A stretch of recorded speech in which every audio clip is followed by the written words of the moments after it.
Hey, welcome back to the channel. It's awesome that you're tuning in. So in this video we are going to take a close look at the AMD Air Plus. This is a compact designed Windows x86 device. Comes with pre-installed Windows 11. It comes with the AMD Ryzen 7 6800U. It also has 16GB of RAM and 512GB of internal storage.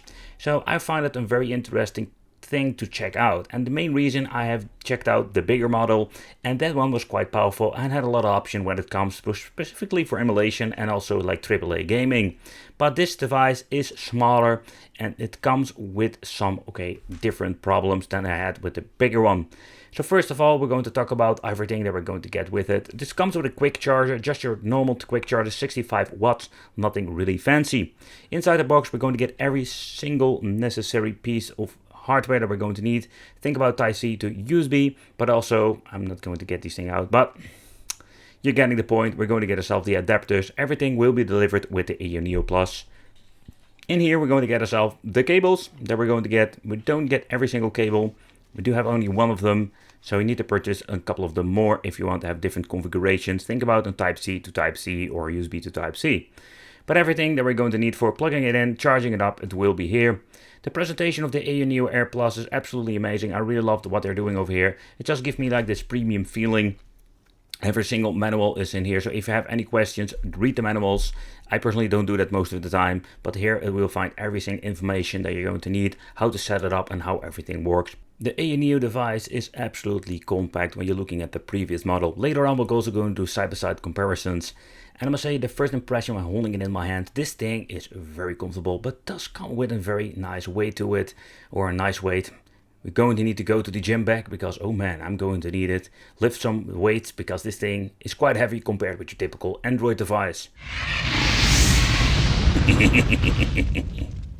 But let's talk about the product itself and the overall quality and what is my personal experience when it comes to this device. First of all, I find it quite fascinating that this device is so small form factor and still has the capabilities to run a lot of different games. But one of the downsides you're going to get with a smaller device is a smaller battery. And that is something that I found a little bit of the biggest bummer that we're going to find when it comes to this new AMD model. So while holding this handheld in my hands, I must say that feels quite comfortable. That's my first, let's say, thing that I already noticed. And the overall quality is similar to all the other products I've reviewed in the past. So one of the things that I find very cool with AMD is just the form factor, especially the back. The gives us just a very nice, comfortable way to play. And part basically over here at the side where I can leave my fingers in and give this thing a very stable and very comfortable way to play. But there were some things that I do find a little bit interesting compared with all the other models. The configuration is similar to the previous models of the AMD, only the buttons have been placed in a different position. So when it comes to AMD, and that is similar to the Nintendo Switch, you do have these very tiny buttons. And to be honest, I am not the biggest fan of them, but they're not like super bad or uncomfortable.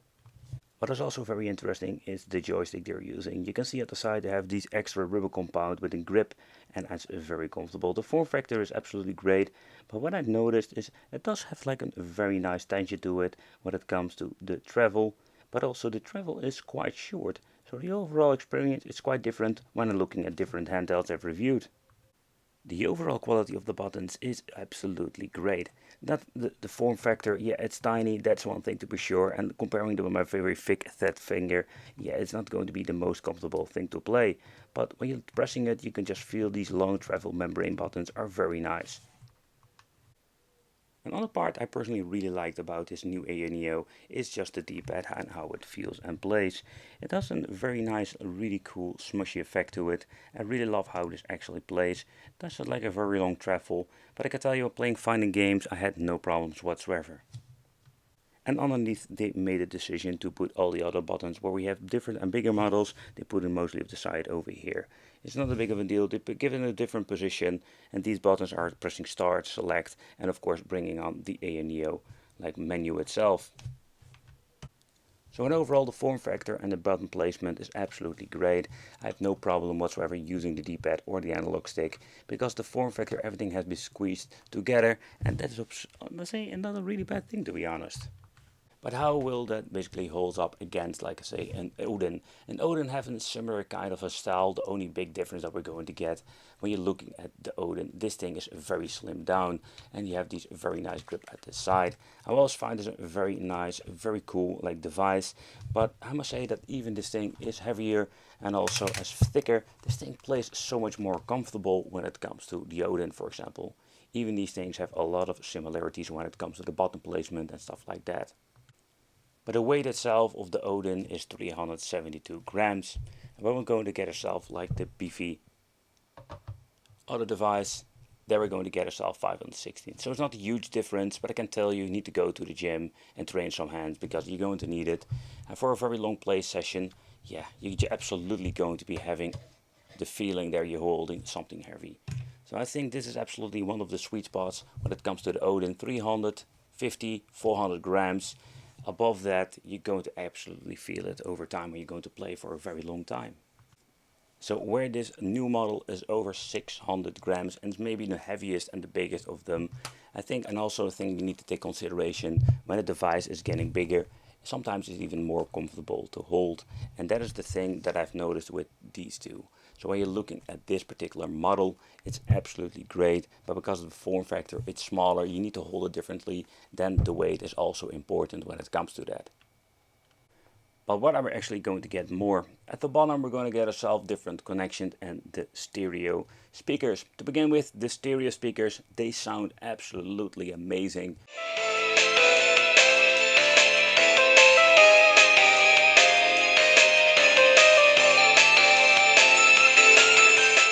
But it is what quite interesting is that they're not forward facing like tiny speakers and they still sound absolutely amazing. Most of the time I put around 80% volume to get the best experience. At the bottom we're going to get ourselves the jack and the Type-C connection, and we do have the option to expand the memory or basically add another memory. And I can tell you, you're going to need it because the 512 gigabyte is absolutely not enough. At the top I'm going to find another Type-C connection, volume control, an on-off switch, and of course you're having the exhaust over here. I'm going to give you an example how loud the fan will go if you're going to get into the maximum performance of the device itself.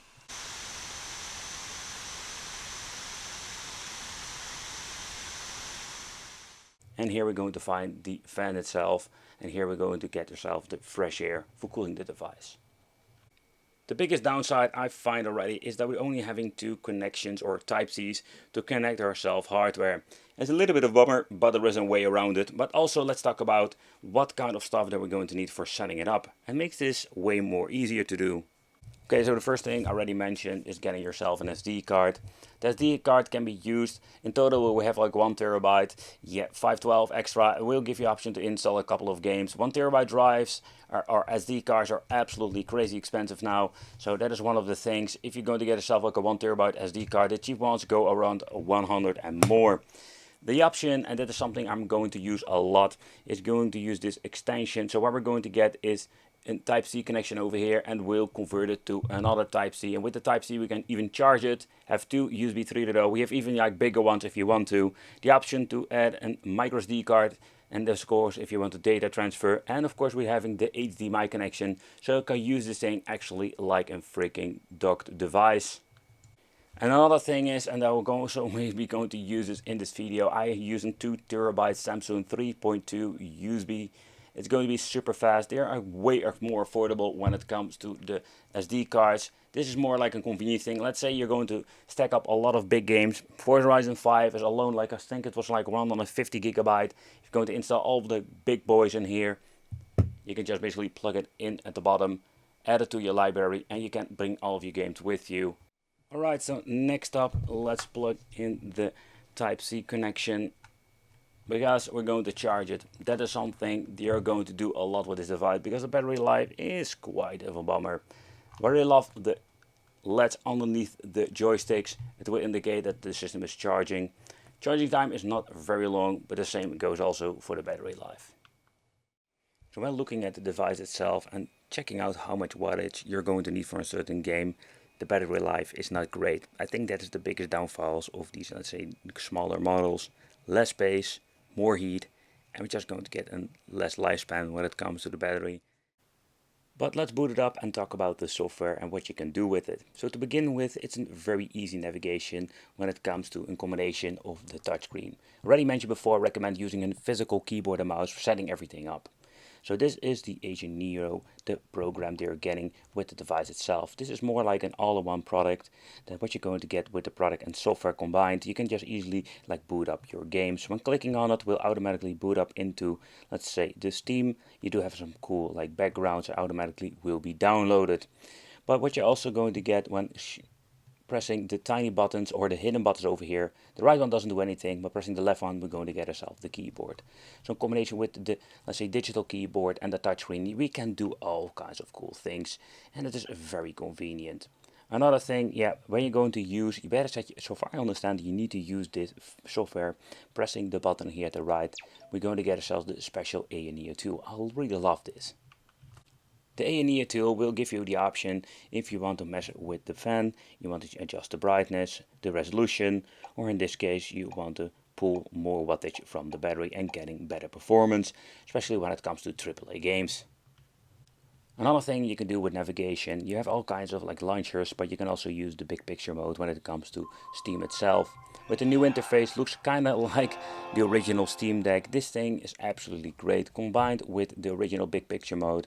I think it's such a big convenient thing to play and navigate through the games that already have been installed or streamed from your main PC. I think it's a very cool configuration. So basically there are two different ways you can play, but what I did notice, if you want to use the tool, take consideration you always need to load up Neo, the software itself, before you're going to get into the big picture mode. Let's start with Dirt 5. So this is a particular game that you need to tweak getting this on the go ready. So first of all, I have set it to the full HD, or better said 1080p resolution, but beside that every single settings have been set to low, or better said very low. But what you're going to get, this game still looks amazing in my opinion, and we're going to get ourselves like a 48, 50 FPS, even like peaks to 60 sometimes. So it's still playable, and we can just enjoy this on the go. But take consideration, we're using the maximum wattage over here, and oh boy, this thing sounds like a vacuum cleaner.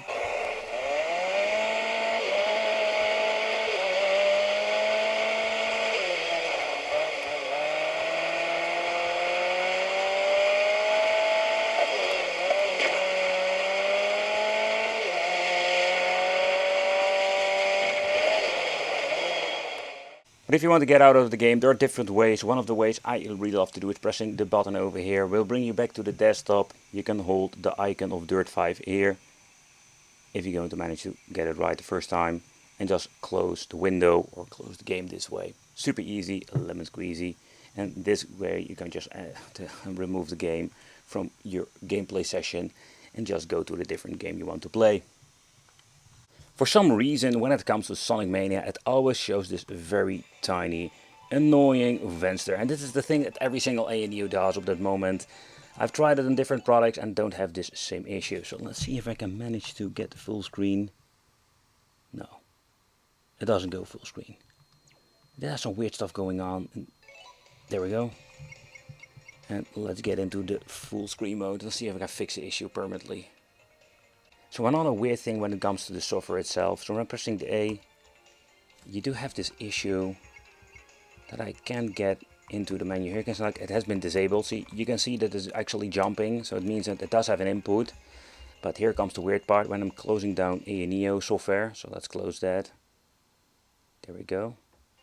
Okay, there it's been closed. When going to the game, now I can actually use the A. So when I need to use the Neo software itself, somehow it like miscommunicates and something goes wrong with the input of the controller. But in this instance I cannot use the software. You can see I closed it down, so I cannot do anything about that. So what I wanted to do, and let's see if I have the Windows border off, maybe that fixes the issue. I tried it like 15 times. Oh, fine, it just closes. Ah! But after a couple of times I managed to get it to work. I didn't fix the button issue yet, so that is something I need to figure out, maybe with an update of Neo that it fixes the issue. So one of the things I'm going to play a lot on this device is just indie games. One of the reasons is because it doesn't need a lot of wattage and the power from the device. So I think this is so much more convenient. You can play longer sessions and in my opinion it looks just great.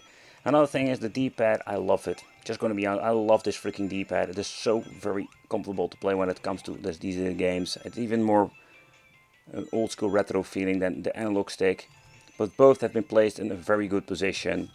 So when it comes to Tekken 7, just wanted to see how far we can push this machine. The reason why is very simple. In the previous videos I tested out different kind of Neo products, and I noticed that you could play them on full 60 FPS. And with this tinier model I did see some minor dips all the way down to 45. A little bit bummer, in my opinion. It's still playable. You can tweak the settings. Now it has been set to full HD and even having the option to all settings set to high. So there is still room for improvement, or better said improvement, when it comes to like tweaking the game itself. So that is a positive thing, but this game is playable with some tweaks in the end. Mainly I will use this device for older fighting games, but also indie games, simply because they run absolutely great on here. This weird game doesn't even support the full HD resolution, but it comes close and it does look amazing. Oh man, mess it up. Nevertheless, it does have a great performance and I can really enjoy some Mortal Kombat on here. Where I love myself some AAA games here on this device to bring with me. I think mainly it's just a very cool device to play some old school indie games and put them on full HD resolution and the best graphics you can get. Another thing you can do when it comes to the ANEO, you can just basically get it all the way to Pro mode maybe. And the reason why, you don't need the extreme power of the device itself to run these indie games. So that's going to be way more convenient if you just want to play for a longer session. But in the end, when you're looking at this new compact model, it has a lot of power. When you're looking at the previous model I've reviewed, the 6000 series is not bad at all. You can play even some AAA games, but it comes with a price simply because you're looking at the size, how compact it is and how hot it gets. Especially when you're touching the LCD, you can just feel it. Thank you all for watching. Consider subscribing, hit the little bell, and it would be great to see you in the next video.